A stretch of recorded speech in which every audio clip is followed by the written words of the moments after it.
আসসালামু আলাইকুম, কেমন আছেন সবাই? আজকে আপনাদের মাঝে একটা ভিডিও নিয়ে আসলাম, যেটা হচ্ছে আমাদের খামারের খাবার দাবার একটা ভিডিও। কিভাবে আমাদের গরুগুলাকে আমরা খাবার দিই, সেটাই আপনাদেরকে আজকে দেখাবো আমরা। তো যাই হোক, আমাদের গাভীর জন্য আমি এক বাটি ভুসি নিয়ে নিলাম, সাথে এক বাটি ফিটও নিলাম, যেটা গাভীনের জন্য আমরা গাভীদেরকে খাইয়ে রাখি এই ফিটটা। তো আপনারা চেষ্টা করুন আপনাদের এই ফিটটা খাওয়ানোর জন্য, যেটা হচ্ছে এসিআই কোম্পানির। তো আমি আরেক বাটি ভুসি নিয়ে নিব।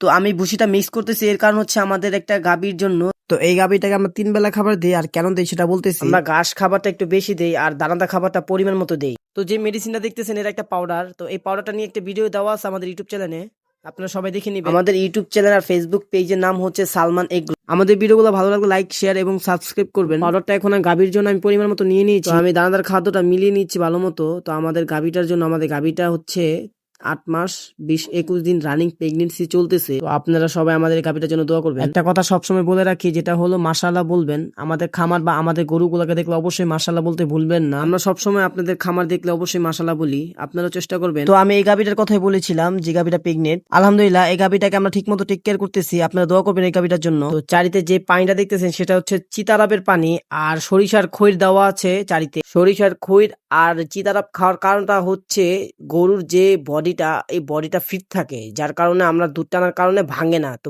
না ভাঙার কারণে আমরা চিতারাব আর সরিষার খইটা খাওয়াইয়া থাকি, সাথে আপনার গাভীর দুধও বাড়বে। তো একে একে সবগুলা গাভীকে আমি আস্তে আস্তে খাবার দিচ্ছি। পরিমাণ মতো আমাদের ভুসি দানাদার খাবারটা আমরা দিয়ে দিচ্ছি। যে গাভীগুলা দুধের পরিমাণটা একটু বেশি, সেই গাভীগুলোকে আমরা দানাদার খাবারটা একটু বেশি দিয়ে থাকি। তো ভুসি দেওয়ার পরে এভাবে একটু লাড়া দিতে হয়, তাহলে আমাদের দানাদার খাবারটা ঠিকভাবে গরুগুলা খেতে পারে। তো এক এক করে চাচাও আমাদের সাথে হেল্প করতেছে গাভীগুলাকে খাবার দেওয়ার জন্য। তো চাচার জন্য সবাই দোয়া করবেন, চাচা খুবই ভালো মানুষ। চাচাই মূলত আমাদের খামারের মেন দায়িত্বে আছে। তো আমি এসে আবার পানির সাথে দানাদার খাবারগুলো মিলিয়ে দিচ্ছি। আর হ্যাঁ, আরেকটা কথা, ভিডিওটিতে কোনো ভুল ত্রুটি থাকলে ক্ষমা দৃষ্টিতে দেখবেন। প্রথম তো একটু ভুল হতে পারে, তো সবাই ক্ষমা দৃষ্টিতে দেখবেন।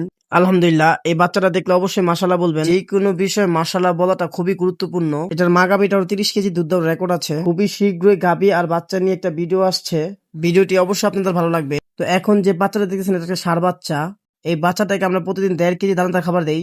তো বাচ্চাটার বয়স হচ্ছে 4 মাস। আলহামদুলিল্লাহ আমাদের গরুগুলাকে দানাদার খাবার দেওয়া শেষ। তো আমি আরেকবার দেখাচ্ছি আমাদের চারিগুলো কিভাবে আমরা আমাদের দানাদার খাবার গুলো আমাদের গাভীকে দিয়ে থাকি। তো এক এক করে দেখতেই পাচ্ছেন আমাদের গাভীগুলা। তো মেন বিষয় হচ্ছে চিতারাপ খাওয়ার কারণে আমাদের চারিগুলা লাল হয়ে আছে। আপনারা ভাইবেন না আমাদের চারিগুলো অপরিষ্কার। আমরা প্রতি সপ্তাহে 2 বার করে চারিগুলা ওয়াশ করি। কোনো জীবাণু বা ব্যাকটেরিয়া আমরা চারিতে রাখি না। আপনারা এই নেগেটিভ মাইন্ডেডটা দূরে রাখবেন, কারণ অবশ্যই আমরা আপনাদেরকে ভালো কিছু দেখানোর চেষ্টা করি, যার কারণে আপনারা আমাদের ভিডিওগুলো দেখেন। আপনারা অবশ্যই আমাদের জন্য দোয়া করবেন, যেন আমরা ভালো কিছু আপনাদের মাঝে দিতে পারি। আমাদের ভিডিওগুলো আপনাদের কাছে কেমন লাগে অবশ্যই কমেন্ট করে জানাবেন। ইনশাআল্লাহ এই সালমান এগ্রো ফার্মে ওনারকে আপনাদেরকে আমরা খুব শীঘ্রই দেখাবো। আপনারা তার জন্য অবশ্যই দোয়া করবেন। যাই হোক, আজকে এই ভিডিও এখানে শেষ করছি। দেখা হচ্ছে নতুন কোনো ভিডিও নিয়ে। আল্লাহ হাফিজ।